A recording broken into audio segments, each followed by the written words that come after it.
quand on dit oui au début, mais qu'après on finit par dire non, que ce soit au milieu de l'acte, au début de l'acte, avant l'acte, après l'acte, peu importe, si la personne continue en face, c'est un viol. On s'est rencontrés quand j'étais en 4e, lui il avait 1 an de plus que moi. Ça a toujours été étrange, notre relation, c'était assez toxique. Il me faisait souvent des remarques sur mon physique, il me disait que j'avais grossi, beaucoup de choses comme ça. Et moi c'est vrai que vu que j'étais amoureuse de lui mais que je me l'assumais même pas à moi, et bah ça a toujours été très ambigu, très complexe. Et lui il a toujours enchaîné un peu les relations en me disant mais t'inquiète, toi tu seras ma femme, nous deux ce sera pour plus tard, t'es la seule fille avec qui je pourrais tromper ma copine. Du coup moi c'est vrai que je restais là et j'attendais un peu ce moment fatidique où j'allais pouvoir enfin l'embrasser ou enfin concrétiser notre relation. J'étais vierge et lui il le savait. Il m'en parlait beaucoup parce qu'il me demandait beaucoup de questions sur pourquoi je l'avais jamais fait, est-ce que j'attendais le bon garçon. Et moi finalement la virginité, je voyais ça comme un cadeau que j'allais offrir à quelqu'un. En fait j'avais un peu l'impression que si je perdais pas ma virginité, il aurait rien pu se passer entre nous. Et c'est vrai qu'au moment où ça s'est passé, moi j'étais prête à lui offrir ma virginité, même si pour l'instant notre relation n'était pas concrète. C'était un vendredi soir, donc mes parents étaient sortis, ma sœur aussi, et on devait se voir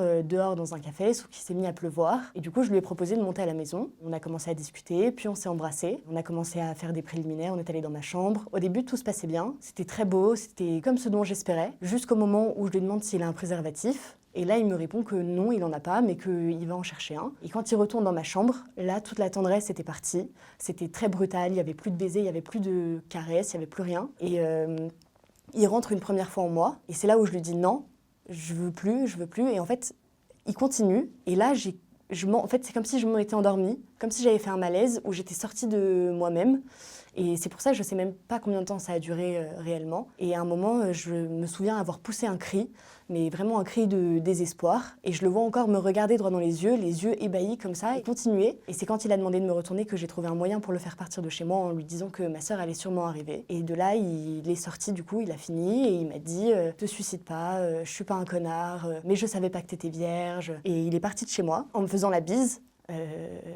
J'ai très mal, je sais que j'ai fait ma première fois, je sais que je lui ai donné ce cadeau-là, mais je sais plus comment ça s'est passé. Et après, j'ai dormi, je pense, à peine 1 heure. Et le lendemain matin, je retournais en cours. Je devais reprendre ma vie normale, puisque à ce moment-là, pour moi, j'avais juste fait ma première fois et que c'était ça, finalement, l'amour. Que le sexe, c'était ça et que c'était pas pour moi, ou peut-être que j'étais trop jeune. Mais à aucun moment, je me suis dit que j'avais choisi la mauvaise personne à ce moment-là. Pour moi, c'était la définition du sexe. C'était quelque chose de violent, c'était quelque chose où il n'y avait pas de tendresse. C'était vraiment quelque chose où l'homme prenait son plaisir et où la femme, finalement, c'était la femme objet un peu. Ça s'est passé le vendredi et nous on s'est revus le dimanche. C'est moi qui lui ai envoyé un message parce que je voulais en discuter avec lui. Et du coup on a pris un café et pendant le café, moi je pleurais. C'était la première fois qu'il me voyait pleurer.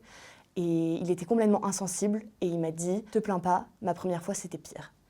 Et j'ai posé les pièces sur la table et je suis partie. Je crois que je suis partie pendant 1 heure, je me suis baladée, je faisais que pleurer, toujours.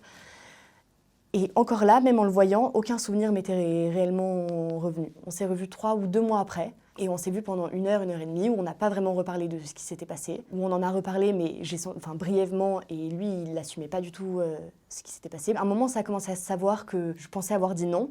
Et du coup, lui, il m'en voulait de l'avoir fait passer pour un violeur. Et du coup, moi, qui n'étais pas sûre de ma version des faits, et qui était encore folle amoureuse de lui et un peu sous cette emprise, je me suis dit « Ah mince, je l'ai fait passer pour un violeur, je suis vraiment une connasse. » Et après, on ne s'est plus jamais revus. Je voulais pas que ça se sache.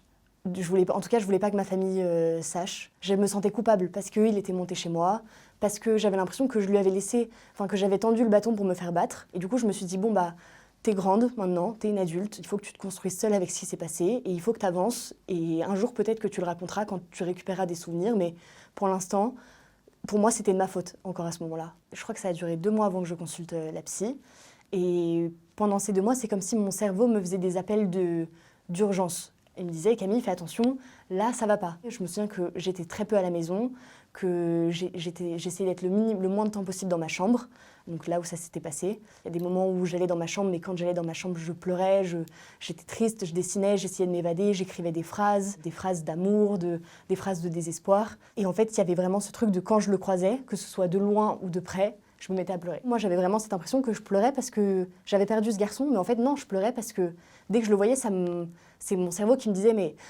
réveille-toi ». Et j'avais des crises de colère dans le sens où, quand on parlait de garçons, moi je disais mais les garçons, c'est tous des connards, il faudrait leur couper la bite ». Enfin, vraiment, c'était horrible. Et mes copines, elles me regardaient et c'est comme ça qu'elles ont commencé à comprendre qu'il y avait quelque chose qui allait pas et qu'il y avait un souvenir que j'avais pas dans ce qui m'était arrivé. Et c'est comme ça que ma meilleure amie m'a dit « là, il faut que tu ailles voir quelqu'un parce que au final, tu tu risques de te faire du mal. J'avais l'impression de plus rien ressentir, à part de la tristesse. J'avais l'impression que j'étais vide, vide de sentiments, vide d'émotions, vide de tout, vide de bonheur. Et il y a une fois où du coup j'ai pris un briquet et je me suis brûlé le poignet, juste pour voir si je... Pardon. C'était pas dans le but de me faire du mal, c'était vraiment dans le but de savoir si j'étais vide au point de même plus ressentir la douleur physique. Et au final, je me suis brûlée et j'avais l'impression de plus rien ressentir. Donc voilà. Je suis arrivée chez la psy, première séance. On a repris notre relation chronologiquement, du début jusqu'au moment où on avait couché ensemble. Et là, c'est vrai que, enfin, je ne saurais même pas l'expliquer, mais je me sentais tellement en confort avec elle que tout est sorti. Et elle m'a parlé tout de suite du viol consenti puis non consenti. La définition du viol, pour moi, c'était un non sec et quelqu'un viole. Et au fait, le fait de dire oui puis de dire non, c'est une autre forme de viol que je connaissais pas du tout. Et elle m'a rassurée là-dessus en me disant que je devais pas me sentir coupable, que je devais pas avoir honte de ce qui m'était arrivé et que elle était là aussi pour m'aider à me reconstruire et pour enlever toute forme de culpabilité, toute forme de gêne avec cette histoire. Du coup, j'ai été suivie psychologiquement pendant, je pense, jusqu'à juillet ou jusqu'à juin. Et après, je me suis dit, c'est bon, c'est passé, ça va mieux. Sauf que du coup, en mars de l'année d'après, je me suis réveillée, je me suis dit, oula, non, ça va pas. Je sentais déjà depuis quelques semaines, quelques mois que mes sentiments toquaient un peu à la porte et que j'essayais de les enfouer. Et 1 an après, j'ai eu une grosse dépression. Et je pense que la dépression était liée à cet événement-là, mais je pense qu'il y avait aussi d'autres choses que j'avais pas forcément réglées avec la psy. Et du coup, j'ai reconsulté ma psy là plus de fois par semaine. Et j'ai consulté d'autres médecins aussi. Ça m'a fait du bien, honnêtement, ça m'a fait beaucoup de bien. Le fait de savoir, le fait de pouvoir en parler maintenant, le fait que les souvenirs soient revenus, et le fait de me rendre compte que c'est lui le méchant dans l'histoire. Et c'est pas moi la naïve, c'est pas de ma faute. 2 semaines après, j'étais même pas partie pour le dire aujourd'hui, mais juste on était en déjeuner de famille, et je sais plus pourquoi, mon oncle a fait une blague, ou je suis allée dans ma chambre, et je me suis mise à pleurer, et ma grand-mère est venue dans ma chambre en me disant « Écoute, j'ai l'impression qu'il s'est passé quelque chose, et qui n'est pas à notre portée, en fait, là. Donc je vais aller chercher ta mère, et tu vas lui dire. » Et donc ma mère est rentrée dans la chambre, et elle s'est allongée à côté de moi, et je pense que tout de suite, elle a senti qu'il s'était passé quelque chose. Elle m'a posé des questions en me disant « C'est un garçon, il t'est arrivé quelque chose, quelqu'un t'a fait du mal ?» Et là, tout est sorti naturellement. Et en fait, c'était vraiment un moment, alors que c'était dans ma chambre, là où c'était arrivé, mais c'est comme si elle avait créé une bulle protectrice autour de nous et que je pouvais tout lui dire et je pouvais enfin tout lui raconter, je pouvais enfin me livrer à elle. Et tout de suite, elle m'a cru, elle m'a dit « Ok, on va faire quelque chose ». Elle s'est excusée en me disant « Je suis désolée de rien avoir vu, je suis désolée de ne pas avoir été là ». On a pleuré toutes les deux. Après, on a mis au courant mon père quand toute ma famille est partie. Et là, mon père, il m'a proposé 3 options. Soit je porte plainte, tout de suite, mais moi j'avais pas envie de porter plainte parce que ça allait pas m'aider en fait de porter plainte. Soit il allait lui casser la gueule, clairement, mais je voulais pas ça non plus parce que ça allait pas m'aider non plus. Soit il allait lui parler et lui faire se rendre compte que ce qu'il avait fait c'était un viol et que ce qu'il avait fait il pouvait pas le refaire. Et là je me suis dit en fait c'est la meilleure option parce que moi aujourd'hui je vais me reconstruire, mais j'ai besoin que lui soit conscient de ce qu'il m'a infligé en fait pendant 2 mois. J'ai besoin que lui soit conscient pour qu'il ne le reproduise pas, pour qu'il n'y ait pas d'autres filles comme moi qui tombent un peu sous cette emprise et qui se fassent violer par le même garçon. Donc ils se sont vus, mon père et lui, et il s'est excusé après. Mais je pense qu'il s'est un peu excusé sous la pression de mon père.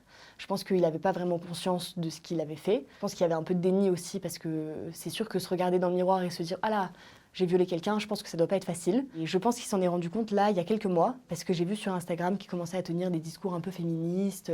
Et moi, je me suis dit, bah non, c'est un peu du foutage de gueule, c'est pas possible. Moi, j'avais fait un premier témoignage dans une autre association, juste où je m'étais assise et j'avais raconté ce qui m'était arrivé. Et je lui ai envoyé mon témoignage pour qu'au moins il prenne conscience de ce qui s'était passé. Et je pense que là, à ce moment précis, il a pris vraiment conscience du mal qu'il m'avait infligé pendant ces 2-3 mois. Et au final, des traces qu'il avait laissées en moi sur toute ma vie.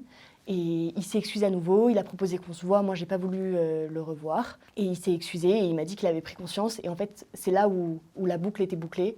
C'est quand il m'a vraiment dit, voilà, je sais, j'ai été un connard, j'ai pris conscience, ce que j'ai fait, je t'ai violé, je saurais pas comment m'excuser auprès de toi, j'ai été jeune, j'ai mis du temps à m'en rendre compte, ça n'excuse en rien, mais voilà, je suis désolée, je suis conscient. Mais c'est là où je me suis dit, ok, c'est son périmètre de danger, il s'est arrêté, c'est fini.